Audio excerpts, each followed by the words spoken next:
He had offered his mother unlimited means to live as and where she pleased.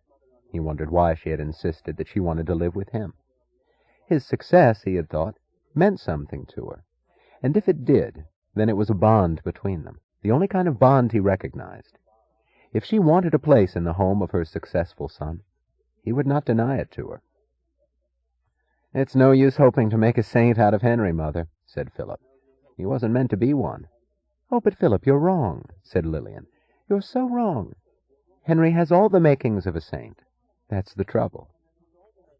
What did they seek from him, thought Reardon? What were they after? He had never asked anything of them. It was they who wished to hold him, they who pressed a claim on him, and the claim seemed to have the form of affection. But it was a form which he found harder to endure than any sort of hatred. He despised causeless affection, just as he despised unearned wealth. They professed to love him for some unknown reason, and they ignored all the things for which he could wish to be loved. He wondered what response they could hope to obtain from him in such manner, if his response was what they wanted. And it was, he thought. Else why those constant complaints, those unceasing accusations about his indifference? Why that chronic air of suspicion, as if they were waiting to be hurt? He had never had a desire to hurt them, but he had always felt their defensive, reproachful expectation. They seemed wounded by anything he said. It was not a matter of his words or actions.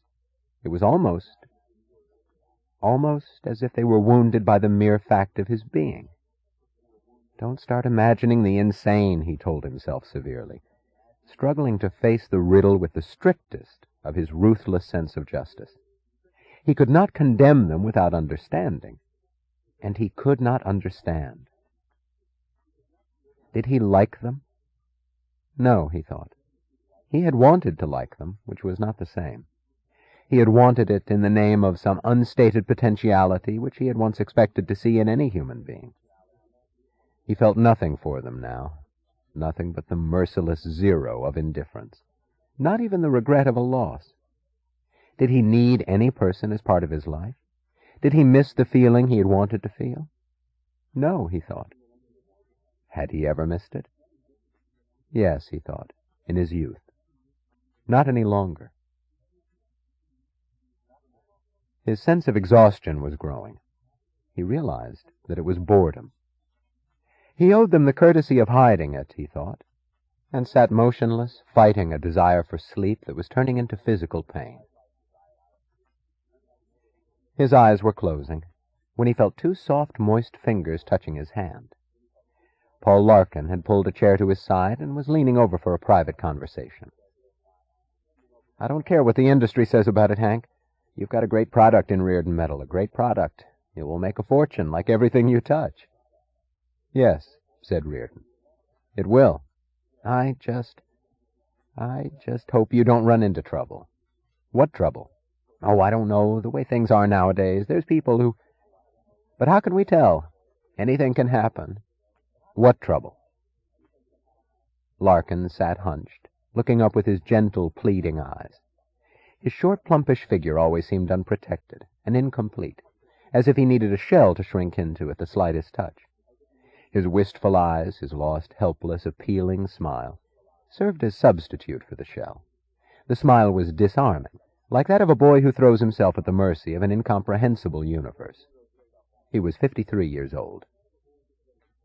"Your public relations aren't any too good, Hank," he said. "You've always had a bad press." "So what?" "You're not popular, Hank." "I haven't heard any complaints from my customers." "That's not what I mean. You ought to hire yourself a good press agent to sell you to the public." "What for? It's steel that I'm selling." "But you don't want to have the public against you." "Public opinion, you know. It can mean a lot." "I don't think the public's against me. And I don't think that it means a damn one way or another." "The newspapers are against you." "They have time to waste. I haven't." "I don't like it, Hank. It's not good." "What?" "What they write about you." "What do they write about me?" "Well, you know the stuff.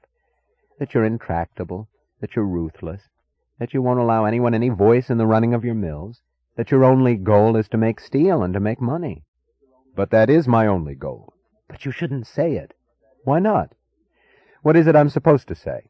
"Oh, I don't know. But your mills... They're my mills, aren't they?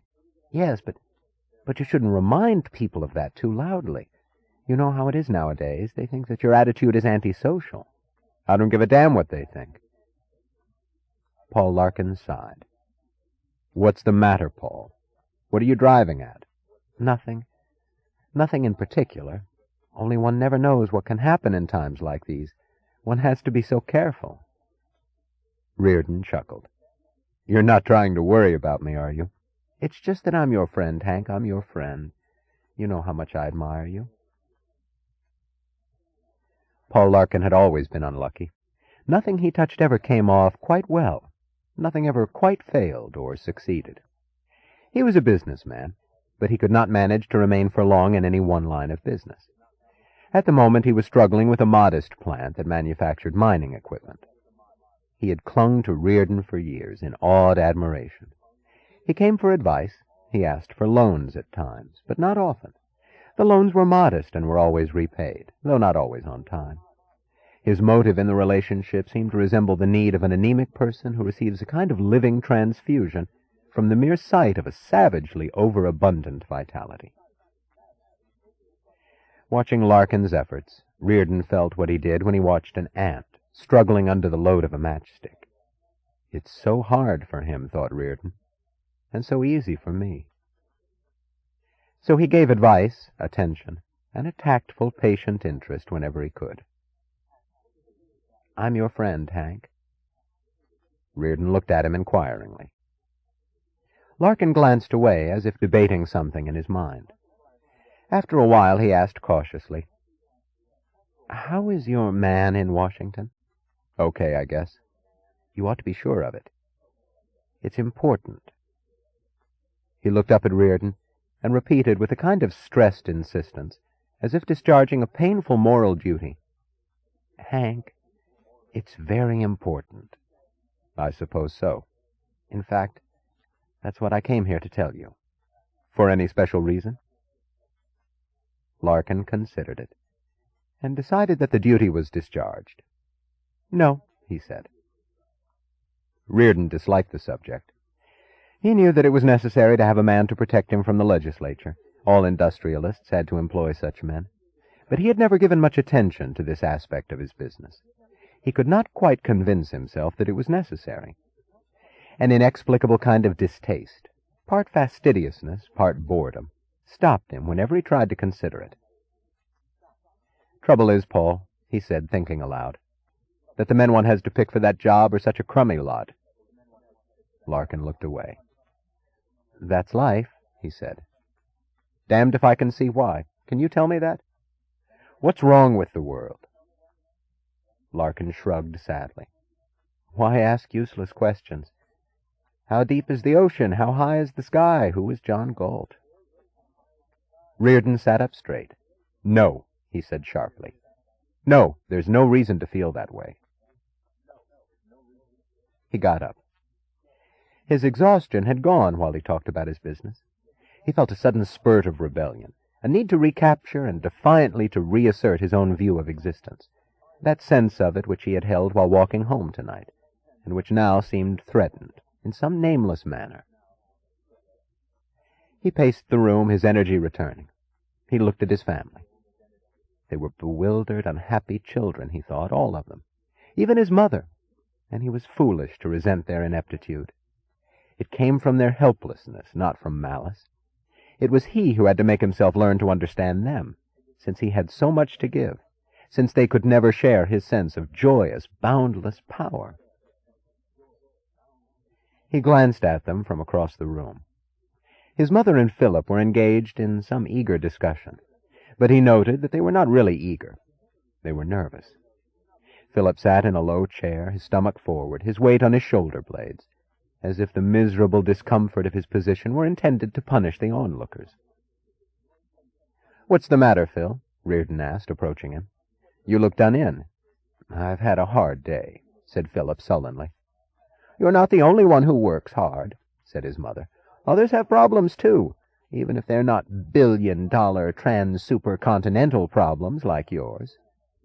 "Why, that's good. I always thought that Phil should find some interest of his own." "Good? You mean you like to see your brother sweating his health away? It amuses you, doesn't it? I always thought it did. Why, no, Mother. I'd like to help. You don't have to help. You don't have to have feeling for any of us.